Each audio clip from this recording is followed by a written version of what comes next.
Hey guys, so in today's video we will analyze Indostar Capital Finance. So Indostar Capital Finance is a diversified NBFC. उसका मतलब क्या कि उनका एक commercial vehicle वाला एक पोर्शन है, मतलब सीवी फाइनेंसिंग रहता है, व्हीकल फाइनेंसिंग। तो that contributes to around 69% of the पूरा जो बुक है।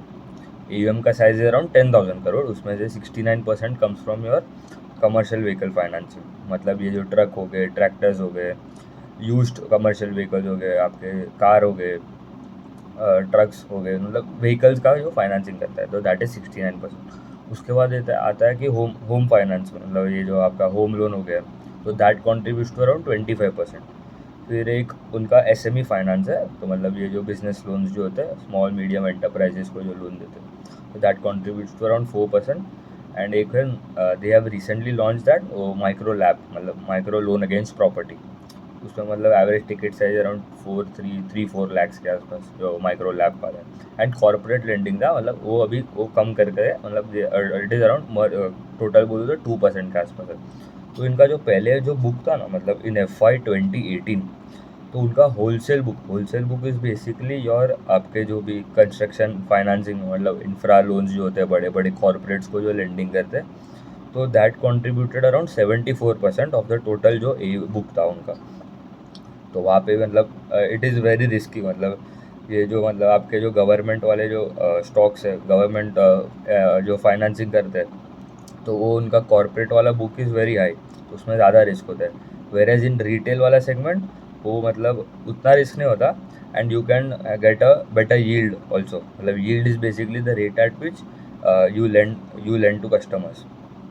तो उनका FY 2018 में अराउंड 74% पूरा बुक था, वो दैट कम फ्रॉम होलसेल, मतलब ये जो कॉर्पोरेट वाला जो था।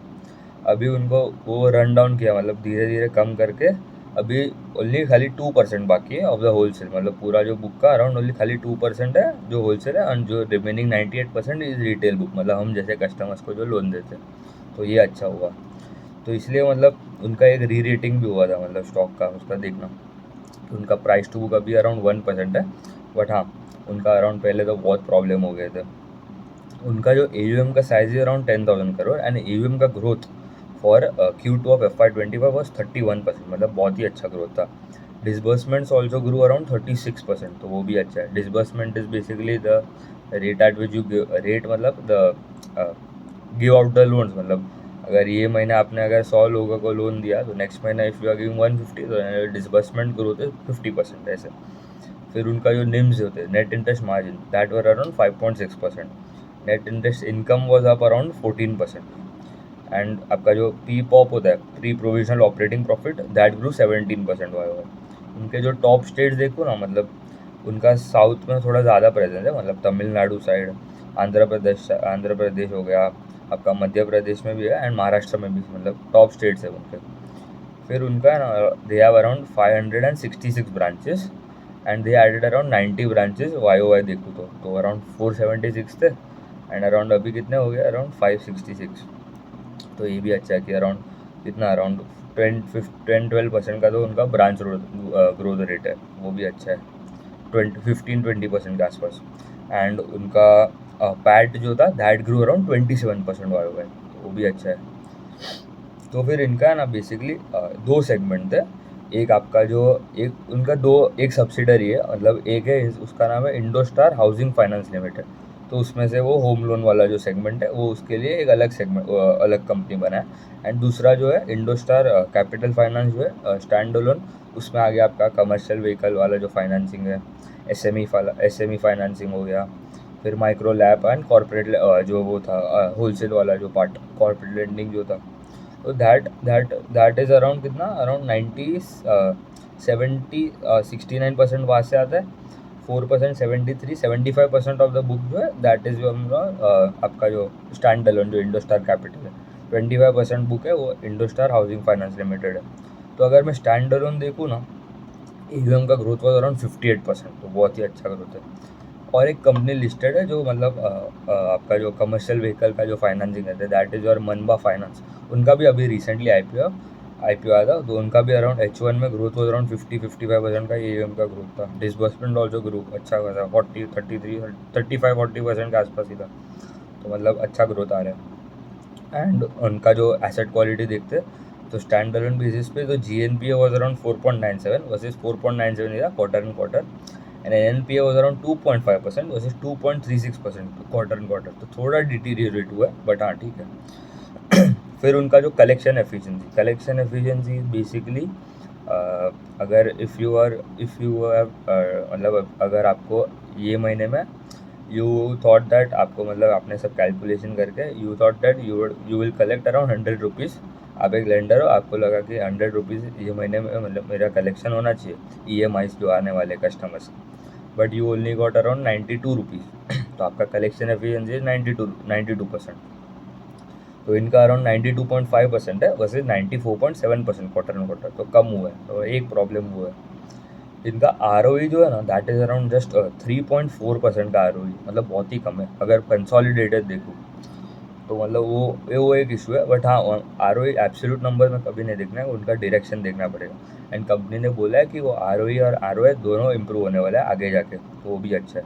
अभी देखना पड़ेगा, ट्रैक करना पड़ेगा कि हाउ इट पैन्स आउट। और जो हाउसिंग फाइनेंस जो कंपनी है इंडोस्टार हाउसिंग फाइनेंस, उसका ग्रोथ था अराउंड 35%, तो वो भी AUM का ग्रोथ अच्छा है। दूसरे सब कंपनीज भी देखेंगे तो जो हाउसिंग फाइनेंस में अफोर्डेबल हाउसिंग में या और home first finance is growing around 35%, India shelter is growing around 35%, Aptus housing is growing around 30%, Aavas is growing around 20-25%, तो वो भी अच्छा है, मतलब वो सेक्टर में भी अच्छा खासा टेलविंड है। बट हाँ वो लोग ने वो बुक अभी आगे जाके they are talking about demerging that, मतलब इंडोस्टार जो हाउसिंग फाइनेंस है वो अलग कर देंगे, उसको मतलब बेच देंगे, एंड स्टैंड अलोन वाला ही मतलब जो है CV फाइनेंस वहाँ पे ज़्यादा फोकस करेगा आगे जाके। तो हाउसिंग फाइनेंस में मतलब पूरा बुक ही सिक्योर्ड होता है, तो उसमें भी एसेट क्वालिटी का कोई इशू नहीं है। उनका GNP is around 1.4 versus 1.3 quarter and quarter, NNPA is around 1.1 versus 1.1 quarter and quarter, तो सेम ही था। अगर हाउसिंग फाइनेंस वाले जो है उसका जो देखो स्टैंड अलोन बेसिस पे ROE was around 9.1 versus 9.6 quarter and quarter, and ROA was around 2.8 versus 3 quarter and quarter. और उनका एक रेशियो होता है that is your 30+ DPD। 30+ DPD क्या होता है?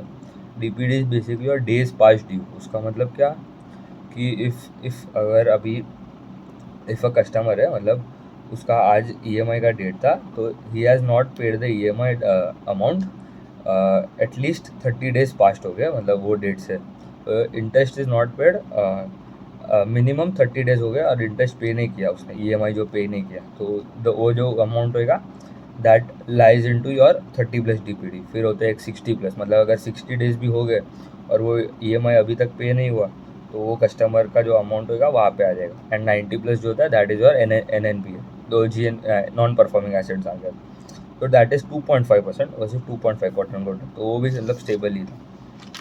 अभी मेन तो देखेंगे ना, मतलब इनका जो इनका एक अच्छा हुआ कि पूरा जो होलसेल बुक था वो कम करके उन्होंने रिटेल पे ज़्यादा फोकस किया। तो रिटेल पे उनको यील्ड जो होता है, yield is basically the rate at which you lend to customer, तो वो भी बढ़ गया। तो उनका अभी अराउंड यील्ड इज़ अराउंड 18.5%, पहले अराउंड लास्ट अगर देखूँ YOY तो दैट वॉज अराउंड 17.5%, तो वो इम्प्रूव हुआ है। एंड अभी they are cost of borrowing क्या होता है? The rate at which IndoStar will borrow money from other banks, other NBFCs हो गए, तो उसमें भी मतलब दे आर एक्सपेक्टिंग दैट उनका एक तो होता है आपका इंक्रीमेंट, एक होता है आपका एक आपका उनका एक क्या बोलते हैं क्रेडिट रेटिंग होता है। क्रेडिट रेटिंग क्या होता है? बेसिकली इफ़ आपके जो ये कंपनीज हो गया, क्रिसिल हो गया, इकरा हो गया, तो वो एक रेटिंग देते कंपनी को कि भाई आपका the ability to borrow money at a cheaper rate increase, अगर आपको अपग्रेड मिलता है तो। अभी जो फ्यूजन फाइनेंस था, वो जो माइक्रो फाइनेंस लेंडर है, तो उनका जो रेटिंग डाउनग्रेड कर दिया, तो उनका कॉस्ट ऑफ बोरोइंग आगे जाके बढ़ सकता है। वो जो प्रॉब्लम्स हो रहे थे, वो 2 क्वार्टर से लॉस रिपोर्ट कर रहे हैं, और उस 15 स्फूर्ति का रेटिंग डाउनग्रेड तो आई थिंक हुआ है, बट हाँ मतलब श्योर नहीं हूँ, बट फ्यूजन का तो हुआ ही है। तो वो मतलब उनका अभी कॉस्ट ऑफ बोरिंग थोड़ा बढ़ सकता है, तो इनका रेटिंग अपग्रेड हुआ था, तो दैट इज़ गुड। नेगेटिव था पहले, स्टेबल हो गया, तो उससे क्या होता है, तो उनका जो बोरो करते हैं मनी द रेट एट विच, तो वो डिक्रीज होता है। तो और उनका अराउंड पहले था अराउंड 12.7% के आसपास, वो अभी incremental cost of borrowing has come down to around 10.1%। वो भी अच्छा है कि आपका जो यील्ड होता है, yield minus your cost of borrowing, that comes to a spread. तो जो मार्जिन जो आता है, तो वो मार्जिन बढ़ जाएगा क्योंकि यील्ड तो एक साइड बढ़ रहा है, कॉस्ट ऑफ बोरोइंग भी कम हो रहा है, तो ऑटोमेटिकली आपका जो स्प्रेड होएगा दैट विल इम्प्रूव, तो वो अच्छा है।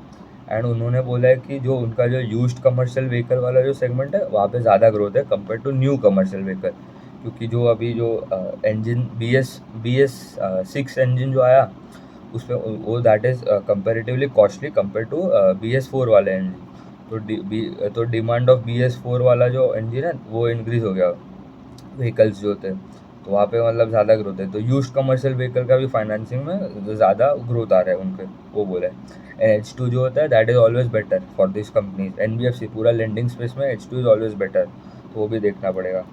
एंड उनका भी उन्होंने they recently acquired a licence for insurance का डिस्ट्रीब्यूशन के लिए, तो मतलब वो भी इम्प्रूव होएगा, मतलब उनका टॉप लाइन भी बढ़ेगा क्योंकि उनका जो फ़ी इनकम होता है उसमें भी आ सकता है वो प्रीमियम जो कलेक्ट करेंगे वो कस्टमर्स से। एंड क्रेडिट कॉस्ट का गाइडेंस इज टू अराउंड 2%, तो वो भी अच्छा है। उनका AUM ग्रोथ का गाइडेंस इज अराउंड 25-30% के आसपास। तो अभी अगर इफ़ दे डीमर्ज, मतलब जो आगे जाके तो होने ही वाला है, जो हाउसिंग फाइनेंस वाला जो बुक है वो निकल जाएगा। तो अगर मैं सेपरेट अगर देखूँ तो अराउंड 10,000 करोड़ है उसमें AUM करंटली, उसमें से 2,500 करोड़ का हाउसिंग वाला जो बुक है वो निकल गया तो 7,500 के आसपास आता है।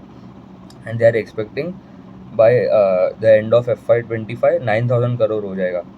तो मतलब ग्रोथ इज अराउंड 25%। तो मतलब H2 के कंपेयर अगर करूँ, H1 वर्सेज योर टोटल अगर FY25 का, एंड FY26 का गाइडेंस है अराउंड 12,000 करोड़, तो वो भी अच्छा है। अराउंड 25-30% का आपका जो AUM का ग्रोथ है दैट इज़ गुड। अभी मेनली तो उनका वही है कि उनका लेवरेज अभी अराउंड 2.3-2.4 टाइम्स के आसपास है। And they have told that उनका जो लेवरेज है वो आगे जाके बढ़ सकता है। तो ROE क्या होता है? ROE इज़ बेसिकली और ROA मल्टीप्लाई बाय लेवरेज। तो मतलब अगर लेवरेज अगर बढ़ेगा तो ROA थोड़ा ही डिक्रीज होता है। तो मतलब दे आर एक्सपेक्टिंग, उन्होंने गाइडेंस तो नहीं दिया बट हाँ they are telling that ROE will improve. अभी वो ट्रैक करना पड़ेगा कि ROE इम्प्रूव हो रहा है कि नहीं, क्योंकि अभी तो देखो तो ROE जस्ट 3% के आसपास, पर ऐसा नहीं है। और एक कंपनी था इन योर NBFC पे, that is your Ugro capital. उनका भी पहले देखे ना तो उनका भी ग्रोथ इस 30% के आसपास ही है, बट उनका ROE जो था वो पहले 4% था, अभी वो 8-9% के आसपास हो गया। एंड कंपनी गाइडेंस दी है कि वो 18% हो जाएगा बाय FY26। मतलब वहाँ पे भी री रेटिंग हो सकता है। तो उनका भी price to book around 1 times ही ट्रेड होता है। बट हाँ वो MSME लेंडर है, ये कमर्शियल व्हीकल का फाइनेंसिंग करता है।